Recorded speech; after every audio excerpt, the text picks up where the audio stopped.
The most viable path to come work in the United States, apply for H-1B visa. I didn't understand why someone from another country could come and take my job. The statement that he made is, don't get your hands dirty. Remember earlier this year when Elon Musk and President Trump were still friendly? That shaky alliance brought to the fore a persistent controversy in Trump land. Everybody's seeing the headlines, this dust-up between the tech bros, Elon Musk versus the traditional MAGA people who are against immigration, and it was centered on H-1B. Biggest companies who hate us the most, pushing for more foreign labor.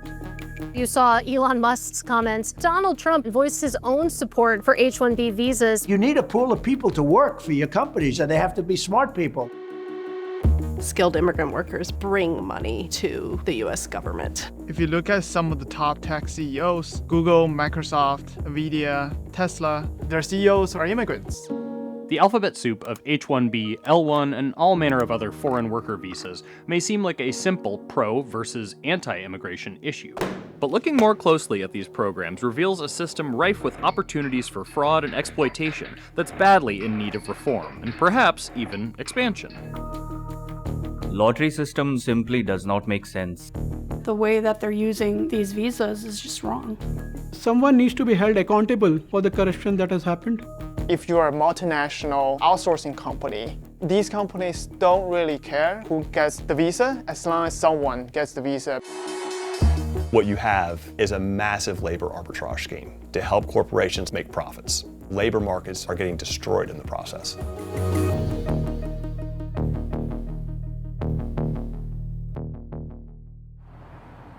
The H-1B program was designed to attract the best and brightest to fill high-skilled jobs in the United States where domestic talent is in short supply.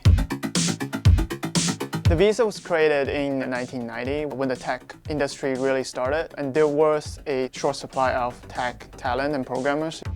Even though our economy has dramatically changed since then, the H-1B visa program largely has not changed. Something close to 80% of the petitions are now held by Indian workers. Part of it is because India has very much built their economy around services, software engineering, the types of skills that the US economy tends to not have. Nothing is visible, right? My visa is in pending status, and that's why I prefer to remain anonymous. While growing up, I knew only two fields. I can either be engineer or a doctor. I did not have any other choice. You need to do a STEM field. It's ingrained in Indian culture. When I came to the USA for my master's, I was not planning to be here for a long time. But once I got a job as a software development engineer for a tech firm, they filed for my H-1B visa. I knew that it's a matter of luck. It's very low probability. There's so much demand for it, the government has to run a lottery. Last year, over 450,000 people registered for the lottery for the only 85,000 slots. You get 3 attempts for H-1B. Luckily, my visa got picked up in my last attempt. Obviously, it's an unreal feeling that you got another chance to stay back in this country and you want to make the most out of it. The visa is actually owned by the employer. It's not owned by the H-1B employee. They're referred to as the beneficiary. The fact that the employer owns that visa gives the employer extraordinary control.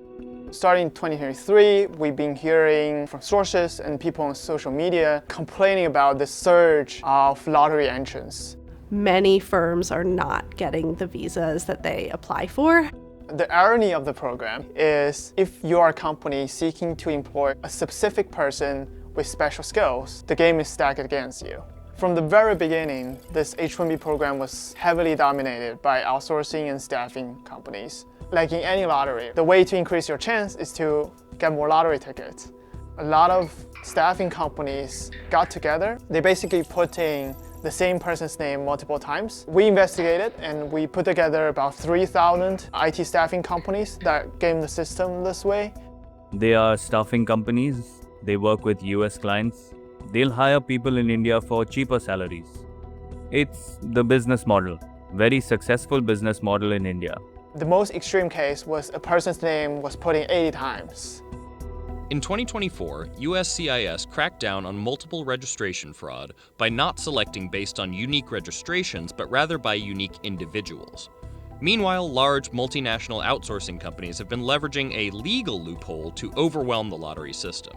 If you name the Fortune 500 companies in the US, pretty much every one of them use outsourcing services.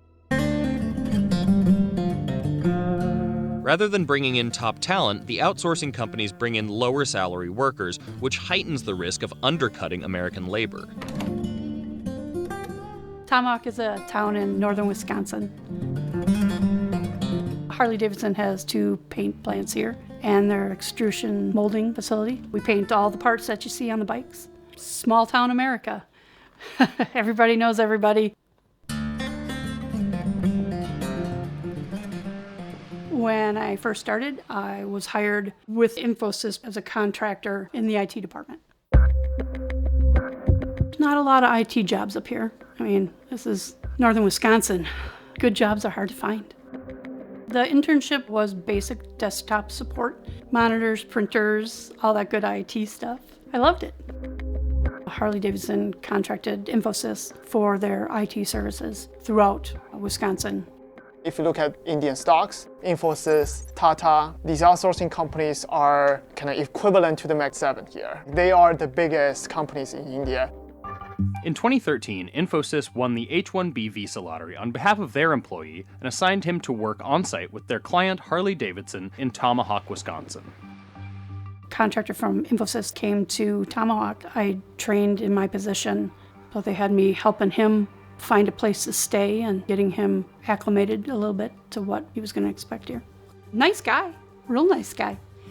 The plants are about 3 miles apart. We were required to have a vehicle to get us back and forth, and he did not have any source of transportation. The supervisor took it upon himself to buy him a bicycle because he was walking between the plants, and he rode the bicycle, which is great in good weather. But this is Wisconsin, and he rode that bicycle in the snow. So crazy. People were questioning on who the guy was that was heading down to the Harley plant on the bicycle. I thought he was coming to be part of our team. They did not really tell me that I was training my replacement. Got the email one day. They were giving me a 2-week notice. Yeah. Another type of visa gaming that workers have described is applying for L1 visas, which are supposed to be for managers or executives, even when the worker in question will have no managerial role. Unlike H-1B, which carries salary requirement, the L visas don't, and there's no annual cap.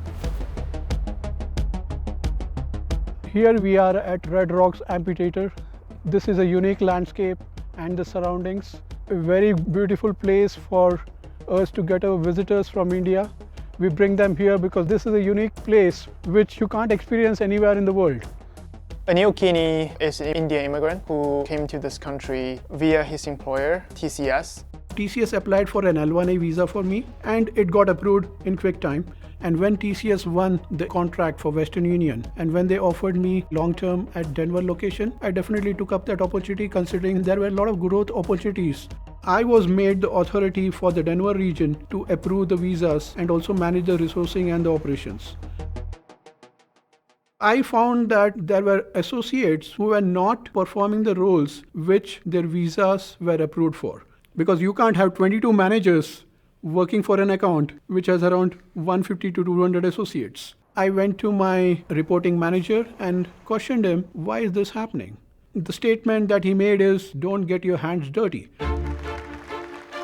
Mr. Trump became the president for the first term in 2017. We were expecting a lot of audits. We had a call on 19 Jan. That was a life-changing event.